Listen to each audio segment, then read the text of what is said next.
Good morning, everyone. Good afternoon, good evening, depending on where you're joining me from. This is 9th of June, 10:30 a.m. in Melbourne. Welcome to my presentation on licensing for maximizing the value of your product. Those who don't know me, I'm Sameer Babar.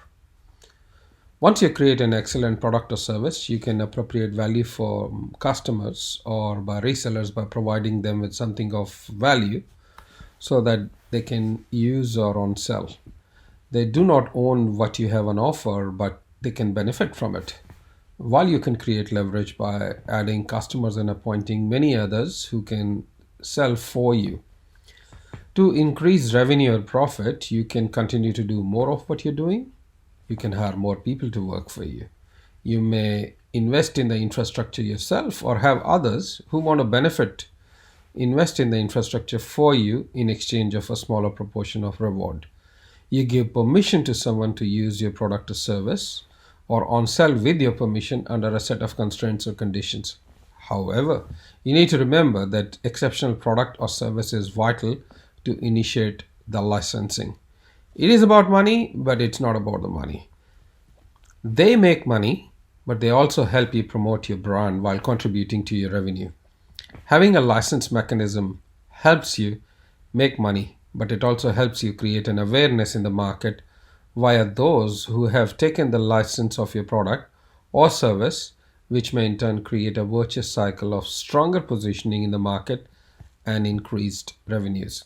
If you have an excellent product or service and you play by the rules, well, your growth can be exponential. So, let me introduce myself. I was born in India. I then went on to become an engineer. Then I joined Department of Space, where I tested the licenses the organization acquired till cows come home. This included hardware as well as software. Then I moved to Qatar, where I worked with the shared licenses in the country, where there was a nationwide licensing mechanism for all the software used in the country. Then I migrated to Australia and moved to Sydney. Instead of consumer of licenses, my organization was reseller of license. Then I moved to Melbourne. Soon after, worked with the government again, became a consumer of various licenses. I was instrumental in licensing data to in telematics. It was a IT company, and then via them to Google in public-private partnership, which became later on Google Traffic. It was much before Google acquired Waze, much before they were using phone data for traffic. This was based on signalized intersection data.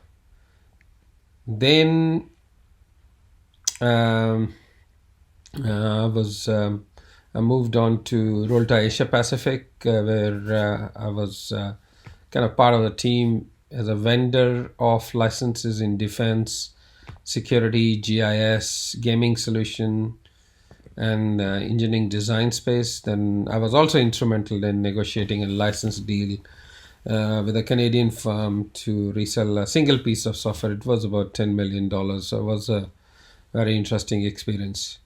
Then at SVB Group, I was instrumental in building quite an array of software and licensing them to the market. They were they range from WTF licensing, yes, exactly what it says, what it means, or it means what it says. WTF licensing to as a one-off license to recurring licenses. Made a number of mistakes in the process, and the purpose of today's discussion is to share some of my thoughts and ideas so that hopefully you won't make the same mistakes and perhaps benefit from things I've learned. I also at SVB Group, I also partnered with Ultrex briefly when they were a small unknown company and saw their journey from an under 10 million company to over a 10 billion company now listed in US exchange. My aim will be here to share the key concepts in the least boring method as possible. I'll try my best. My apologies if I still sound boring. Just at the end, raise the questions or raise any red flags in the end. I will be taking questions towards the end. Now, as I've worked with individuals and organizations from startup onwards to solve their specific problems, I can specifically help you solve your personal specific challenges.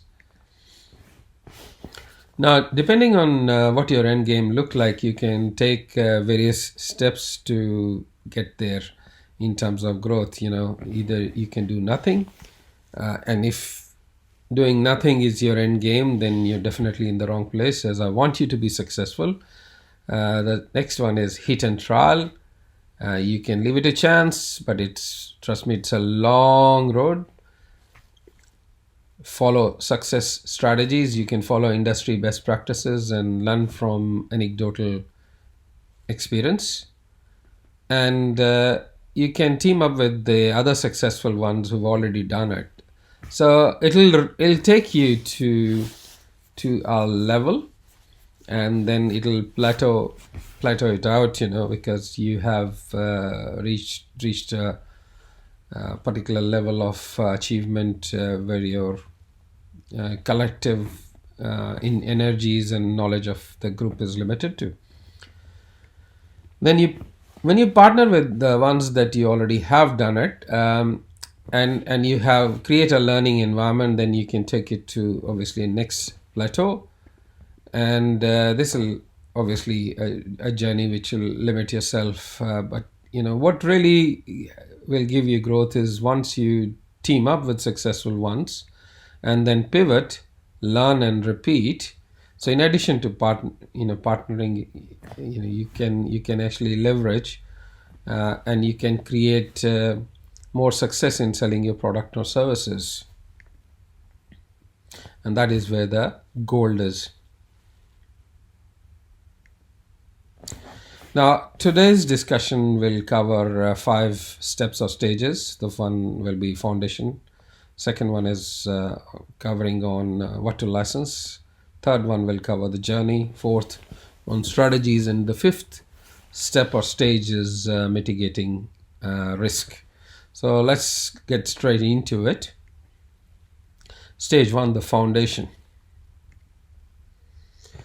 So what happens at the foundational stage that you have as a designer of outstanding product or service, most business sit at the core value and sell it to customers themselves. True value is found incrementally by tooling and finding adjacent and transformational opportunities. Alteryx, for example, built a wonderful core product, but they started bundling data with it. Further, it built an exchange for other developers to share fully built applications where others could actually simply download and use the application, plug in the data, and it's ready to use. Envato, it's actually a company headquartered in Melbourne, started with limited set of digital goods. Now you can have a plethora of digital assets. Still, it's privately owned. Developers can build assets, use the platform to license it to others. Now it's kind of grown into a full-blown ecosystem. So from core, you are actually moving into unconsidered value and unconsidered issues, leveraging adjacency and transformational values that you can create. Once you have an excellent product or service, you want to capitalize in the gaps in the market or market in the gaps by leveraging support of others that will help you in selling or exchange of appropriating a proportion of the upside. Ends-of matrix is one of the ways you can decode it by moving from less risky to more risky situation. So if you see the above diagram, the risk increases left to right and top to bottom, and let's build it up. Ideally, your first stage is penetrating the market or selling more to the same types of people. Lucky chances are you'll do this yourself. This is the lowest risk situation. So if you acquire a particular type of customer, you'll try and acquire more customer of similar type. Once you're successful doing that, you can make multiple tiers of your product or create a suite of products and sell to the existing customers. As the relationship there is already there, you will be able to add more value in this particular organization or entity where you're selling to. These can be product add-ons. This offers also medium risk. And next one is the market development, which is the next possible step where you sell the existing products to new type of customer. You may involve licensing and channel partners at this stage. The next stage, which is the highest risk, is for diversification by selling new product to new customers. Now, we'll do an exercise, a quick one in empathy mapping will help us identify the range of customers. The product can be tailored to meet the requirement of specific industry domains or particular solutions for a vertical. The horizontal line that you see right in the middle of the screen, I think it's visible, just below the two boxes, the two top boxes. So the horizontal that it's a. Can you see that horizontal line? It's actually just indicates the move from self to others. Perhaps if you have that pot of gold, you can share with others while the size of pot grows with you. So that's effectively the demarcation line. So you de-risk the highly risky situation. So yes, you're growing the pot of gold, and the risk is actually becoming higher, but you're trying to actually de-risk the situation by involving others. Next step is what are we trying to license? So let's look at that. So once you find your own pot of gold, you have to work on having a moat or fence around it, as there will be copycats and other people trying to get into the market. You'll need to make sure that the customers see value and are willing to pay for what the privilege is available. You must have an offer of value or solve a problem. The larger the impact you are creating, greater is the pot of gold, and the greater is the need of that moat that you have to create. The world can know about how you made that pot of gold, or you can keep it secret.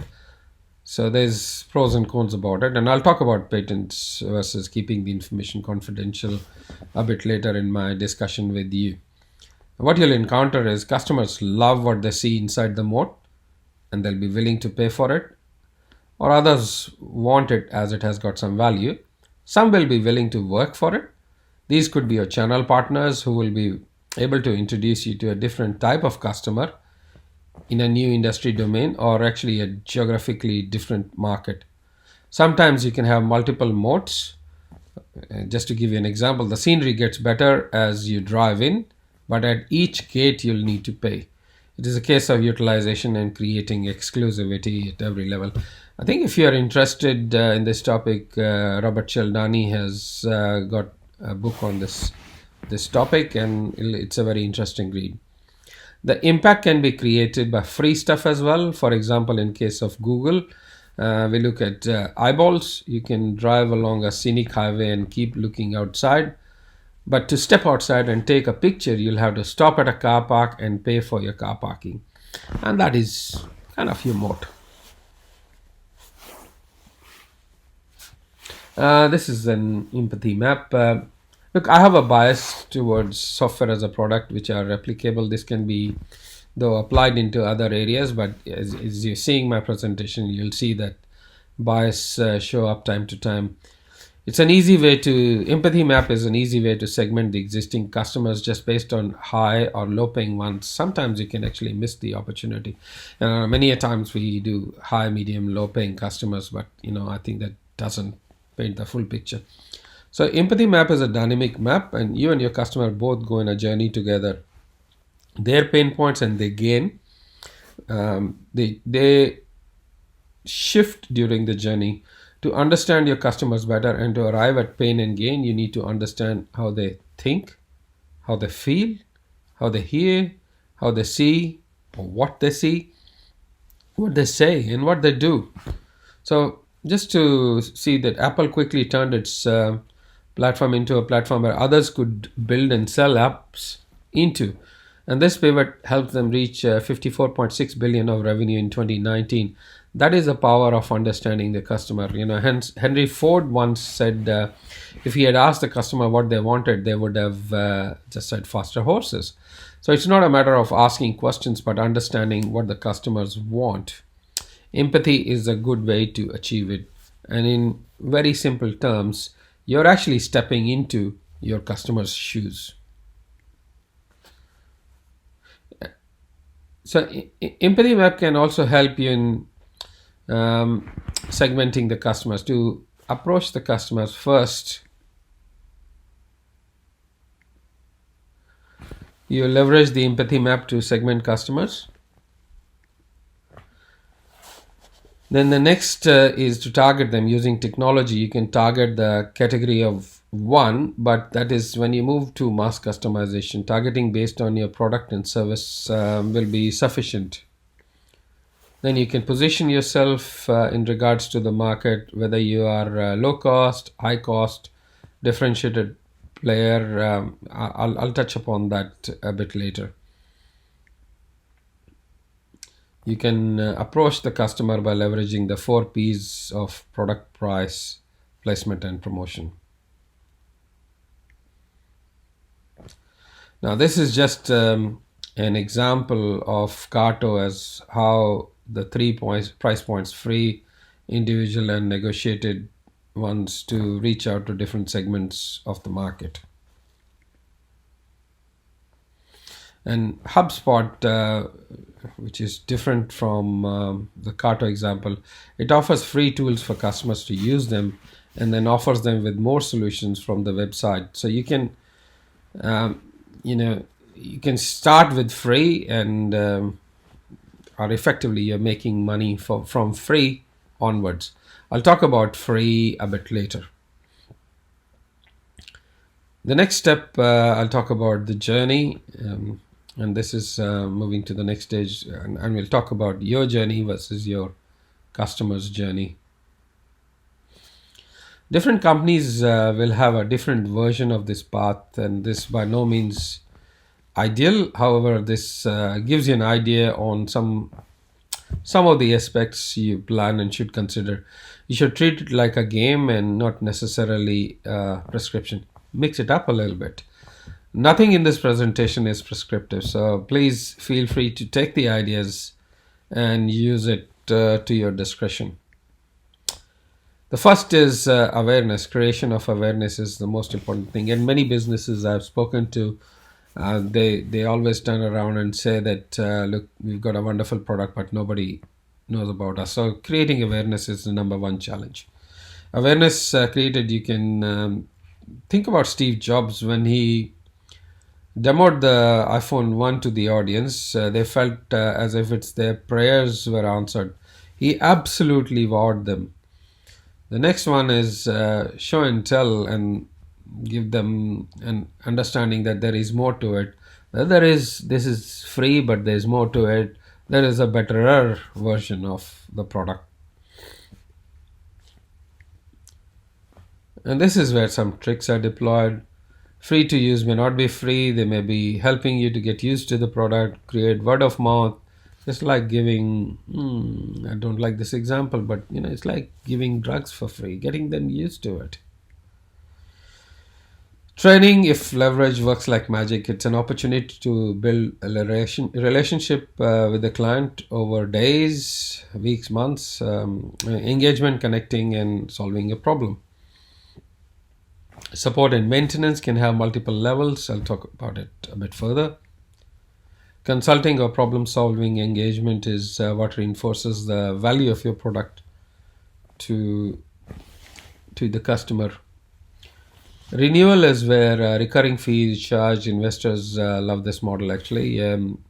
Think that you'll see a shift from Microsoft one-time model with upgrade model to monthly to annual fee. This has happened over a number of years. So if you recall, it's just how the industry prefers it, as the commitment required is much smaller as well. When you're paying smaller monthly fee, due to that small materiality, the customers actually are more happy to do that smaller transaction. So for example, if MailChimp charges $9.99 per month of subscription, it's easier to pay than getting a lifetime bill of $10,000 or $5,000. We don't know what that's, but the smaller transactional fee, and this is also helpful in segmenting the customers with the one with more usage versus less usage. So base features, for example, have a price in this case, and then you pay for add-on or components or new features. Conferences, for example, they encourage group learning. It helps networking. Many go to the conferences just to exchange CVs or look for more challenging role. It is important to remember that your customers are now married to your product or service and not really the company they work with. Case studies, war stories showing scars. So instead of exchanging war stories in pubs, the war stories are exchanged on the stage. Awards or wins, awards and celebrating customer wins collectively increases the visibility of the customer and the visibility of the strength in you or your market. New product for the same market for different keeps adding more fuel to the same virtuous cycle. So that's a process that you can follow through. So it's repeating from before, but while most business sit at the core, you have to constantly think about adjacent and transformational opportunities that you can bring. So while you're going through a journey, the customer is also going through a journey as well. And if you recall the empathy map, the customer experience itself is changing. You need to ensure that all the touch points that you have with the customer are frictionless when the customer's journey moves from awareness to advocacy. You have awareness, consideration, purchase, service, loyalty, and advocacy. So as the customer moves across these different elements, you need to make sure that all the touch points you have with the customer, they are absolutely frictionless. So they need to convey the sense of value, a sense of achievement, efficiency, work, and pride of association at every touch point. And that is your job to make it happen. Now, it is just one of the maps for possible touch points that you can go through with your customer, but you have to really see your business workflow and see how many touch points you have with your customer and what happens at each touch point. The next stage is looking at the strategy to work with your what is your palette of options to work with your market. So let's look at that. It's not always about what you do, but also about what you don't do. And you have to be very clear about what you're not doing as much as what you're clear about what you're doing. Comparing what you have on offer compared to competition, but there is more to it. Some business create a war chest to buy and kill competition as well. Product, price, placement, promotion, and the fifth P is the most important one, which is good personnel are hard to find. If you recall initial version of Microsoft Word, I don't know if many of you would know, it was created by one developer over a 3-day period. So I'll share a dirty trick with you. Sometimes some companies go to recruitment drives to find out what the competition is doing. So if they find a good candidate from competition, they will hire, or the very least they get some competitive intelligence. Now this one is obviously you have companies, your company compared to competitor 1, 2, or 3 against different features. Alex Osterwalder's business model canvas at strategizer.com. It not only talks about features, but the other things you need to consider is, what is the relationship of your competitors with the market? What are they actually doing in the market? Understanding what their resourcing or staffing looks like, how they earn their money, how they're spending their money, what are the customer segments, what is the value proposition in each of the customer segment, who are the distributors, how is the relationship, and how has the relationship changed over a period of time. So without going into depths, I'd like to touch upon the blue ocean strategy concept in this particular segment. It helps you identify how you can be same but different to others. This will allow your business to define its own space rather than actually going headbutting in a direct competition. So competition and fighting for the same space also impacts your pricing in the market, which impacts your margins. This impact turns the profit you'll make on the products and services. It impacts your ability to invest the profits back into your business, and hence how you can grow your business.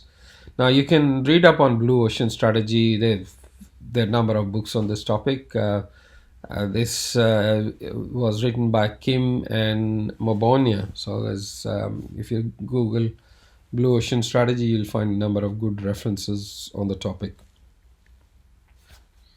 Vendor segmentation. Now this is interesting if you are on the other side of the table. So if your blue ocean strategy is clear to you, then it will help your prospects understand this difference from other vendors and select you or your product. And this is obviously, you have to put your best foot forward.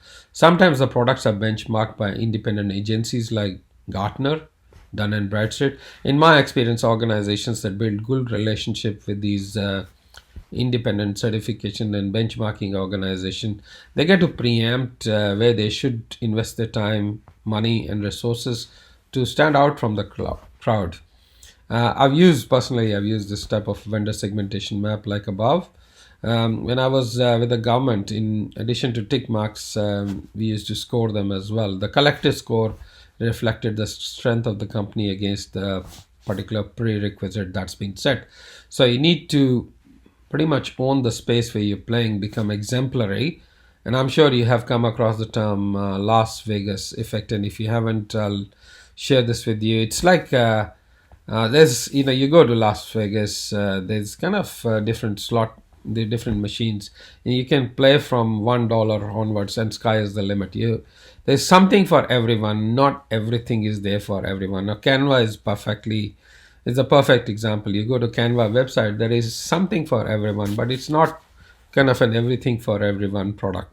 And that is what I mean by saying, that you need to think about Las Vegas effect in designing your product or services. Okay, now locking in customers, it's an economic holdup. The business often put customers in economic holdup. Now let's see how it's done and how you can do it too. First one in the economic holdup is on the product. It's like giving a drug for free, giving software to schools for near free cost, and equipping them with the training will make them used to it.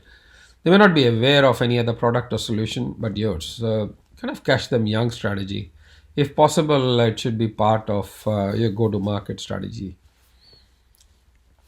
Convenience, you take away all the friction, as I was talking about before.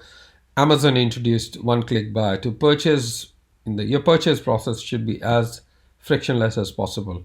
You get out of Uber without thinking. Canva makes it very easy to use the product. Tableau will make the visualization easy with the drag and drop. Frictionless, it helps you in the growing trend on microtransaction. You can make your design for free in Canva. Certain cool assets going to cost you. Squarespace will let you email from the platform, though MailChimp as a product is more powerful. Kajabi, for example, is a very useful product as it lets you do quite a number of things from the same platform, where you might end up needing more than one. Next lock-in strategy is loyalty. Free things that are of value but only can be availed if you stick around. If your customers stay customers for some certain number of years, you can offer them a trip or attendance to a conference. Loyal customers are likely to enhance your net promoter score as well, or a word of mouth. And this one is quite interesting. Standard. Once you create a standard, you have to own it. Allow others to use it. For example, Alex Osterwalder did it with the business model canvas. Typewriter has a QWERTY keyword to prevent the keys from jamming in case someone typed it faster. Obviously, over a period of time with the advent of computer keyboards, it became a standard. Esri made its shapefile format public, though it owned it, and Google did the same with the KML, which is keyhole markup language. Having standards and sticking to them will create a set of religious followers for you who will become your word of mouth. Challenge is that many businesses find it risky to create standard, let alone sticking to them. Freemium. This is an interesting topic. We'll discuss 8 type of freemium products. So if you're interested in the topic, I would recommend Chris Anderson's book called Free.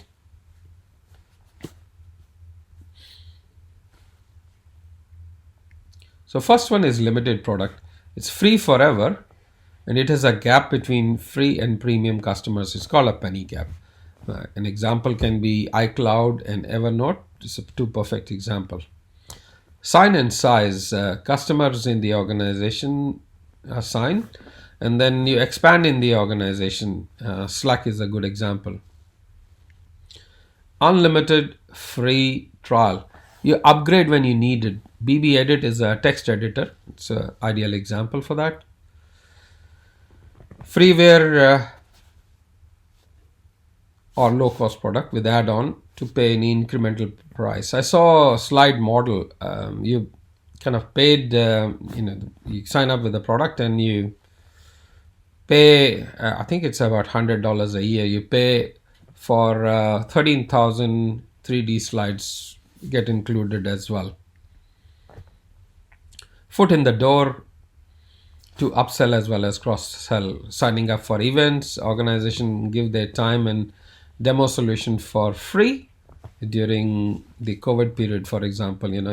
I've seen whether it's Harvard Business Review and people running very successful organizations, they have given their time and energy and resources pretty much for free these days, just to get the foot in the door, so that their awareness is increased, with the hope that when the times return to normal, they will have better opportunity of business. So they are using it to build branding. Ecosystem. Free or small base product and revenue from third party providers. Rapid Weaver is a web development platform. It's a perfect example. Network effect. If you're not paying, you are the product. Who use eyeballs and customers? For example, in case of Google and Facebook, your eyeballs and your content that you create, it actually creates a virtuous cycle on the product itself. So that is where the idea is to say that if you're not paying for it, you're yourself the product. Free and small micro tools for specific tasks. Now, HubSpot is a good example. It offers specific tasks used for marketing. For example, Java, which was acquired by Oracle. Every time you install Java on your machine, it sort of pops up and tells the message it's acquired by, obviously, Oracle. So it's a good marketing exercise as well. Bowman's strategy clock, value versus price. Now, along with free, you should also have a grip on the pricing. While designing software platform, I came across this challenge more often than less. So if your expensive customers may not see the value for money, if you're expensive. And if you're cheap, you can give a poor perception of the quality of the product. So if you uniquely own the space and have a wonderful product, then raising prices help. Pricing is much of an extended conversation. Perhaps I'm happy to take it offline. It's a more complex and extensive conversation. But out here, we'll talk about Bowman strategy clock model. It's used to decide the competitive position with respect to the competition. It was developed by Cliff Bowman based on Porter's generic strategy. Competitive advantage is also related to cost advantage or differentiation. The strategy clock of Bowman offers 8 strategies And the horizontal axis is represented by price and vertical axis represented by perceived value. The resulting shape is similar to the clock. And the competitive strategy positions are differentiation, focused differentiation, risky high margins, monopoly pricing, loss of market share, low price or low value added, low price, and hybrid. So you need to ask a few questions for the strategy you want to pursue. For example, if you have price advantage, are you a price leader? Can you sustain cost leadership? Cost margins, cost management and margins control, how it's working. Can you take advantage of all the cost reductions available? Can you balance low cost and value perception in the market? Is your cost advantage limited to specific segment, or can it be scaled to multiple segments? Are these segments scalable? Now, if you want to compete on perceived value, then the questions that you need to ask is, do you have target markets identified? Do you measure the target market value? Are you aware of the perceived value of competitors' products or services?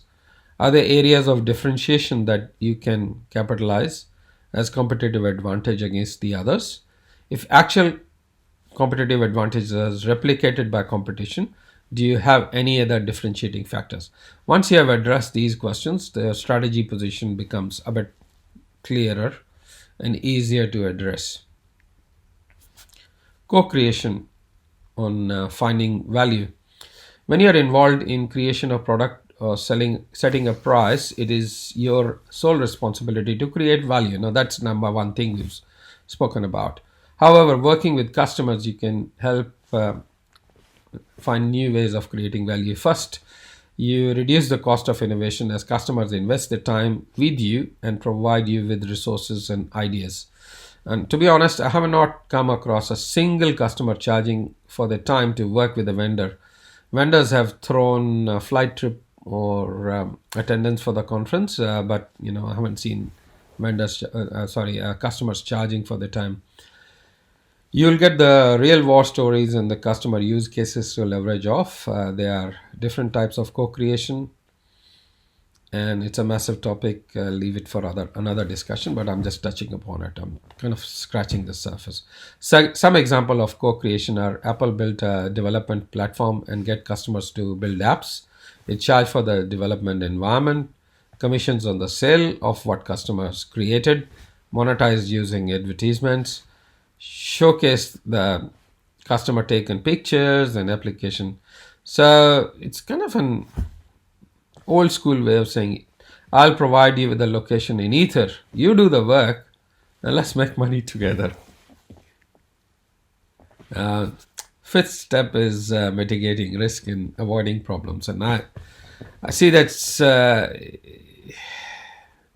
it's a challenging area and has got a number of pitfalls. But if you're vigilant, you can minimize risk. A discussion of licensing is incomplete without discussing intellectual property. So let's step through it. You need to understand what your current intellectual property portfolio is. Are you using someone else's IP? If you are, do you have approval from the owner, knowing that you can be attacked? So in Silicon Valley and often in Australia, legal action is taken against worthy competition on IP domain just to slow them down or to absolutely obliterate them.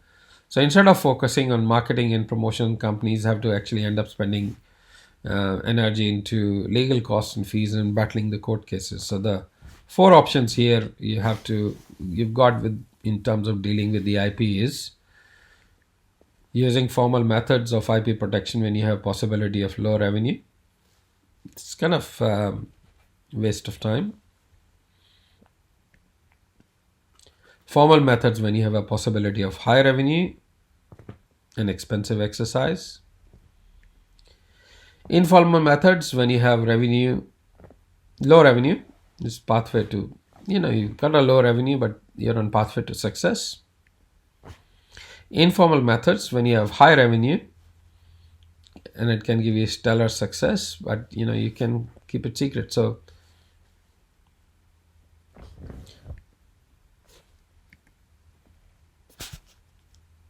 Oops. So when you register your IP, and I'm not talking about trademark here, the chances are that someone can get to know your secret and still modify it, and you may have to go around chasing them. Now, there was a gentleman called Robert William Keynes from 10th March 1927 to 9th February 2005. He kind of he kept fighting the court cases, and his intellectual property on windshield wiper was stolen by Ford, Chrysler, and number of car companies, and he kind of spent pretty much all his life fighting with all these car companies in in in in court cases.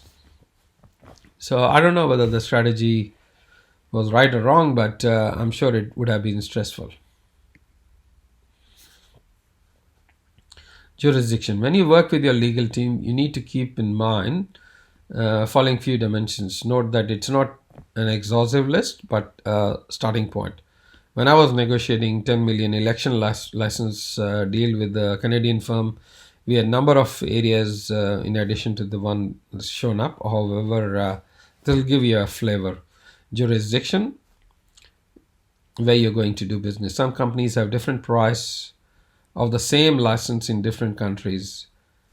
Parallel import will help you to buy the same product for cheaper price.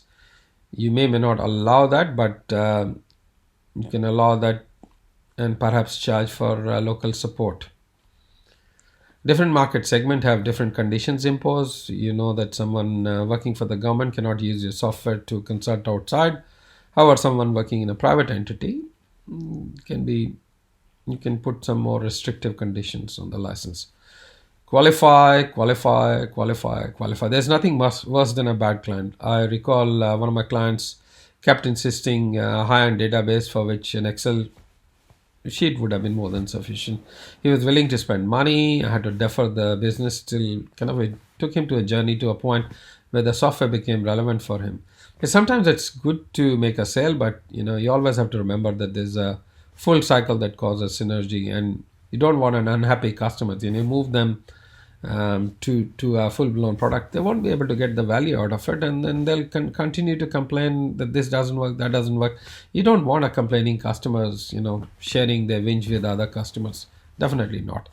Moving up, what we did in the example I was talking about, to move the client up so that the usage increased, the benefit that he was achieving increased, so that he could justify that there is value in what he was doing. So you can move customers up or encourage them to increase usage within the organization they serve. So it benefits them, it benefits you as a business, and it benefits the organization they are serving. Establish how you are going to create synergy, moat, how you're going to create an ecosystem with your customer and create a ring fence so that competition cannot withstand it. And sometimes legals are convoluted, so no one reads them. Did you ever read your last iPhone or whatever phone that you have, the contract from the hardware company that you bought from, or the telco provider? Let's say if you have Telstra, did you read the entire contract, or the one that provides you with whatever services that you have? Unlikely. So I would encourage that you start having a look at it. Tiers for support and maintenance, self-help. I'll just step through 1 to 6. So 1 is self-help documentation for help from forums. This is the entry level of service where frequently asked questions is continually built. The second one is qualified product training. If there are issues of sort, this is an opportunity to suggest training. Third one is different levels of support based on the needs of the customer, self-service to forum to support person to technical lead, answer the questions to after-hour support to event-based support. Fourth one is train the trainer. Certification is bundled in the price of licensing so that the licensee is naturally compelled to take advantage of free training, which is kind of required to keep them up to speed and keep the load off you. Conference and training at conferences is something technical staff do look up to. to keep their skills current, but it also helps you as a vendor. Number 5 is showcase the client products, and awarding them gives you kind of an ability to create leverage and synergies. Number 6 is kind of channel partners and licenses like to have material for use to acquire customers for themselves. So kind of sharing it with them, or sharing the success stories from other clients can be done via partner portal, which can be further segmented for sales and technology partners, or strategist portal who consult and are in tune with changing market needs due to the future focus that they have. So today's presentation covered the foundation, what to license, the journey, the strategies, and mitigating risk. So this is the roadmap I took you on. In addition, how I help individuals and organizations, and I continue to help, is by a 3-day license design course where I help you build your own framework, provide you with a workbook which helps you build your own framework.